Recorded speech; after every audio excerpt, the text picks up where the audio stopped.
Bueno, buenos días a todos. Hoy nos encontramos acá en el core del año 2021 para tratar de contestar una pregunta que es si es posible la reparación biventricular en pacientes con ventrículo izquierdo hipoplásico. Bueno, como todos sabemos, los pacientes con enfermedad hipoplásica del corazón izquierdo son un desafío único. En el extremo, el manejo apropiado no suele dar confusión. Si tenemos un paciente con hipoplasia severa del ventrículo izquierdo o la aorta muy pequeña, o pacientes con estructuras izquierdas de tamaño apropiado, generalmente tenemos claro el manejo. Y ahora, en el centro del espectro, que aunque no parezca, aparece en el 65% de los pacientes, el tratamiento no es tan claro. En pacientes con estenosis valvular, con hipoplasia del ventricular izquierdo, pacientes con fibrolastosis endocárdica, típicamente el camino era la paliación univentricular, pero hoy sabemos que podemos ofrecerles otras cosas. Las valvuloplastías aórticas fetales nos empezaron a ofrecer pacientes diferentes que nos obligaron a presar estrategias difíciles. Recibíamos pacientes con diferentes grados de hipoplasia del ventrículo izquierdo, incluso ventrículos izquierdos severamente dilatados, pero con mala función, malos candidatos al camino univentricular, pacientes con fibrolastosis endocárdica, pacientes con estenosis e insuficiencia aórtica o estenosis e insuficiencia mitral, pacientes con presión alta en la aurícula izquierda, con falla diastólica del ventrículo izquierdo, con ceguera restrictiva, que podían tener función sistólica del ventrículo izquierdo mala o función sistólica conservada. Y con todos estos pacientes nos planteamos si tenemos que ponerle prostaglandinas o desafiarlos a que sostengan el gasto cardíaco, si los puede beneficiar una valvuloplastia aórtica, si le hacemos una septostomía a un paciente que no queremos de precargar el ventrículo izquierdo, si son candidatos a arroz neonatal, si tienen que ir al camino univentricular, si los pacientes pueden ir a Norwood como una estrategia inicial para favorecer el crecimiento del ventrículo izquierdo, si apostamos a eso, si le hacemos un híbrido. Cada paciente es diferente y en cada paciente tenemos que pensar una estrategia adecuada a él. El grupo pionero en esto es el grupo de Boston, donde en el año 2009 empezaron a plantear en estos pacientes que no eran dependientes de prostaglandina, pero que tenían aurículas izquierdas altas, que tenían hipertensión pulmonar, que tenían deterioro clínico y que tenían al menos una estructura hipoplásica del corazón izquierdo. ¿Qué pasaba si a esos pacientes hacíamos estrategias para rehabilitar ese ventrículo izquierdo que estaba teniendo una falla diastólica o incluso siastólica con repercusión clínica? Viendo estrategias como resección de fibrolastosis y aliviar el tracto de entrada y el tracto de salida. Y lo que hicieron fue seleccionar un grupo de pacientes con este tipo de características. Vean cómo tenían presión de fin de diástole severamente elevada, lo mismo que presión en la aurícula izquierda y presión pulmonar, y los sometieron a diferentes estrategias. Trabajaron sobre el tracto de entrada, sobre el tracto de salida, resecaron fibrolastosis, hicieron cierres de CIA fenestradas y vieron que luego de estas estrategias los pacientes tenían significativa mejoría de la función ventricular, del volumen del ventrículo izquierdo, de la masa del ventrículo izquierdo, de la relación entre la masa y el volumen, que caía la relación entre la presión sistólica del ventrículo izquierdo y del ventrículo derecho, bajaba la presión en el ventrículo derecho y bajaba significativamente la presión en el ventrículo izquierdo. En el 2012 fueron un poquito más allá y plantearon la hipótesis de que el reclutamiento del ventrículo izquierdo en estadios puede resultar en el crecimiento de las estructuras izquierdas, pero en pacientes diferentes, en pacientes con estructuras más chicas que tienen alto riesgo para un reparo biventricular inicial.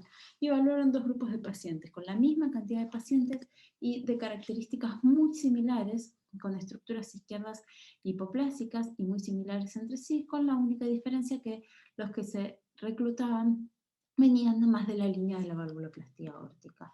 A todos los pacientes les hicieron inicialmente un primer estadio univentricular, una cirugía tipo Norwood o Stansel, y a los que le iban a rehabilitar el ventrículo izquierdo le asociaron técnicas de rehabilitación como la resección de fibrolastosis, trabajaron en la aorta, en la mitral y la restricción de CIA. Esto lo hicieron en los diferentes estadios, tanto en un primer estadio como en un estadio Glenn, incluso en un estadio Fontan, en los pacientes que no iban cumpliendo los criterios para ir a la reparación biventricular. Y lo que vieron fue que en los pacientes en que hacían estrategias para rehabilitar el ventrículo izquierdo, tanto el volumen del ventrículo izquierdo como la longitud del ventrículo izquierdo, la válvula aórtica y la válvula mitral crecían significativamente, sobre todo luego del segundo estadio quirúrgico. Esto puede tener que ver con que las técnicas de rehabilitación, como la resección de fibroblastosis o la resección de célula, son más sencillas y más efectivas a hacer en pacientes un poco más grandes que en recién nacidos chiquititos. Cuando comparaban el efecto de la restricción de CIA en el crecimiento de estas estructuras, también veíamos cómo significativamente los pacientes a los que se les podía restringir la CIA, las estructuras izquierdas tenían mayor crecimiento. Lo mismo en la función ventricular. Cuando vieron los resultados, vieron que los pacientes que eran sometidos a una tradicional, al camino univentricular tradicional, tuvieron un 20% de mortalidad y la mayoría de los pacientes se realizaron la cirugía de Fontan. En los pacientes en que rehabilitaron el ventrículo izquierdo, la mortalidad fue menor, con un 9% de mortalidad, y 12 pacientes, aproximadamente el 30%, lograron la reconversión biventricular. Ahora, ¿cómo sabemos cuando un paciente que inició un camino univentricular puede convertirse a biventricular? La resonancia es el estudio que más nos ayuda acá. Como vemos, cuando un paciente logra un volumen del ventrículo izquierdo mayor a 45 milímetros por metro cuadrado, la sobrevida es mucho mejor que con menos de eso. Lo mismo cuando el volumen sistólico, la relación entre el volumen sistólico del ventrículo izquierdo y del ventrículo derecho es mayor a 0,7, o el volumen de entrada del tracto de salida, del tracto de entrada izquierdo y del tracto de entrada derecha es mayor a 0,9. Lo que Boston también nos mostró en su experiencia fue cuáles eran los pacientes que tuvieron mal pronóstico, cuáles eran los factores de riesgo para predecir un mal pronóstico de los pacientes que eran convertidos a biventricular. Tomaron como endpoint la muerte, el trasplante o el takedown de estos pacientes y vieron que los pacientes que tenían una presión preoperatoria mayor a 13 de fin de diástole y los pacientes que venían de la línea de la hipoplasia del ventrículo izquierdo, o sea, el síndrome de corazón izquierdo hipoplásico, porque también había pacientes, por ejemplo, como canales AB diferenciados, pacientes que tenían interrupción del arco aórtico con CIB con ventrículos izquierdos chicos, eran los que tenían peor pronóstico. Y en el análisis multivariable, los factores predictivos de mal pronóstico fueron la presión de fin de diástole del ventrículo izquierdo mayor a 13 y la presión en el ventrículo derecho mayor a 3/4 de la sistémica. Y acá vemos cómo la curva de sobrevida es significativamente peor en pacientes que se operaban, se hacían la conversión biventricular con una fin de diástole mayor a 13 milímetros de mercurio. Con todos estos datos que nos dieron los trabajos, nosotros hicimos nuestro propio algoritmo para seleccionar a los pacientes.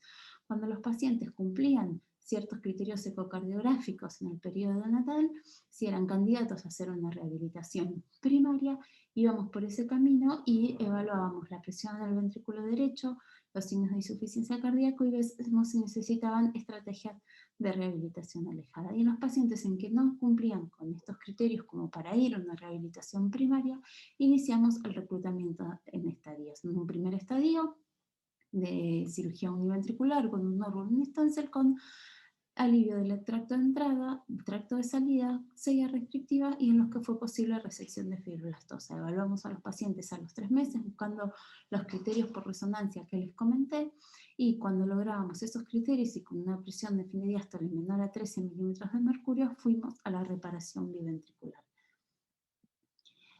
Tuvimos desde el año 2015 que iniciamos el programa de rehabilitación en etapas del ventrículo izquierdo, 17 pacientes.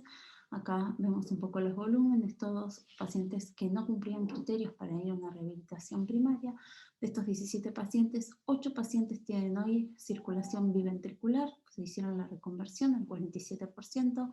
2 pacientes fallecieron, uno en el primer estadio y uno en un estadio intermedio. Un 11%, un paciente tuvo que trasplantarse después de la reparación biventricular, un paciente tiene una fisiología de ventrículo 1,5, lo que lo aleja de todas las complicaciones a largo plazo del Fontan, uno tiene un Fontan y 4 están actualmente en seguimiento en nuestro servicio en camino de rehabilitación.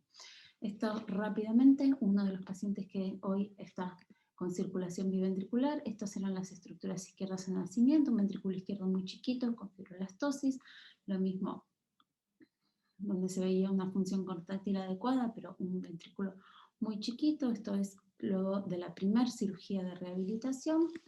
Y acá vemos la resonancia del paciente en el momento del nacimiento con una cavidad pequeña, una válvula mitral muy pequeña comparada con la válvula tricúspide, un ventrículo muy hipertrófico, y en un estadio intermedio de la rehabilitación, y este es el paciente luego de la reconversión biventricular, donde vemos un ventrículo izquierdo prácticamente normal, y este es un eco en el segmento alejado donde las estructuras izquierdas ya son mayores que las estructuras derechas. Esta es cómo fue creciendo tanto el Z aórtico, mitral, como el volumen del ventrículo izquierdo de este paciente. Entonces, para terminar, la hipoplasia del ventrículo izquierdo no es un diagnóstico homogéneo, tenemos que pensar y tener en cuenta que el reclutamiento del ventrículo izquierdo existe y puede llevar a la circulación biventricular a algunos pacientes. La restricción de la CIA es uno de los factores predictivos para el incremento de las estructuras. Comparado con el manejo tradicional, se asocian con mayor tiempo de hospitalización y probablemente necesidad adicional de procedimientos quirúrgicos, pero no con mayor mortalidad. Ningún criterio de imagen nos garantiza el éxito de la reparación biventricular y la falla no podemos reconocerla hasta que no se intenta, por lo cual siempre tenemos que estar dispuestos al takedown de estos pacientes. Determinar el camino a seguir todavía es un desafío extraordinario y tenemos que siempre pensar que la hipertensión pulmonar y la miocardiopatía restrictiva pueden ser las consecuencias a largo plazo de la rehabilitación agresiva del ventrículo izquierdo, pero creo que el camino está en poder hacer una adecuada selección de los pacientes. Muchas gracias.